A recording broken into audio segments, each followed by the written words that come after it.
This is the Great Bend in Tibet, a spectacular U-turn in the Yarlung-Tsempo River that essentially reroutes the water down towards India and Bangladesh.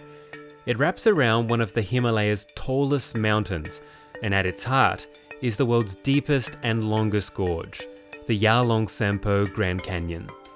If you stretched it out in a straight line, it'd be about 50 kilometers longer than the Grand Canyon in the US and 3 times as deep.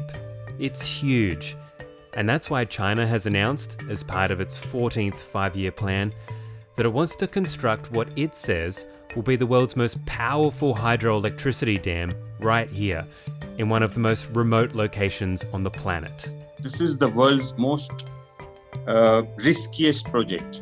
It's technically most difficult to build. The most expensive project ever undertaken on any river anywhere in the world.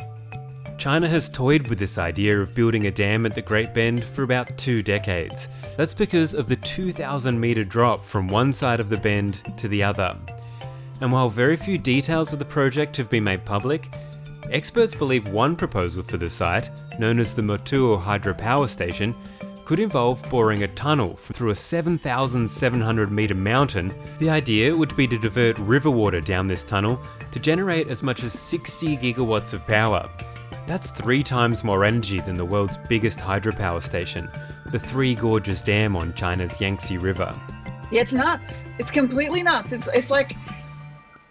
One of the many challenges of building here is just how inaccessible this place is. Until recently, there wasn't even a major road that ran into Medoc County.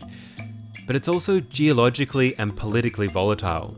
For starters, it sits right on a fault line between the tectonic plates of India and Eurasia. The epicenter of one of the world's most powerful earthquakes ever recorded, a magnitude 8.6 quake in 1950, was just 200 kilometers away in the Indian state of Assam. Since 1901, more than 4,000 quakes have been recorded in the region above magnitude 4.5. The area is also known for massive landslides. Just upstream from the canyon in March 2021, a landslide partially dammed the Yarlung-Tsempo, causing the river to swell upstream. A remarkably similar landslide on a different river in the Indian Himalayas triggered a deadly flood that wiped out a bridge, killed scores of people, and destroyed 2 hydropower stations downstream. This project would also sit just kilometers from the Indian state of Arunachal Pradesh that China largely claims as its own. It's one of several disputed regions along a poorly demarcated border known as the Line of Actual Control. Since the early 1960s, there have been a series of wars and confrontations between India and China in this disputed territory. In June 2020, a skirmish broke out in the Galwan Valley to the north, which resulted in the first combat-related death between the two countries since 1975. All this is to say that things are tense in this region, and experts think that building the world's most powerful hydropower facility right near the disputed border will only add to discontent between the two nuclear-armed neighbours. I don't think Chinese people will think that's our weapon, but India, obviously, or a downstream country, that's a big concern. What if, potentially you can. And it's not just the fear of what China may do with the water that worries those living downstream. Research shows hydropower stations and dams can cause devastating environmental damage to rivers as well. One big issue is that they trap sediment that would otherwise travel downstream because it can cause problems with turbines. This has been shown to cause river erosion and can even play a role in river deltas sinking. So with all the problems facing this project, why risk it? Well, part of the reason is that China is trying to go green. 二氧化碳排放力争于2030年前达到峰值，努力争取2060年前实现碳中和。 But it faces an uphill battle in meeting those lofty goals because of the country's heavy reliance on coal to meet its massive energy needs.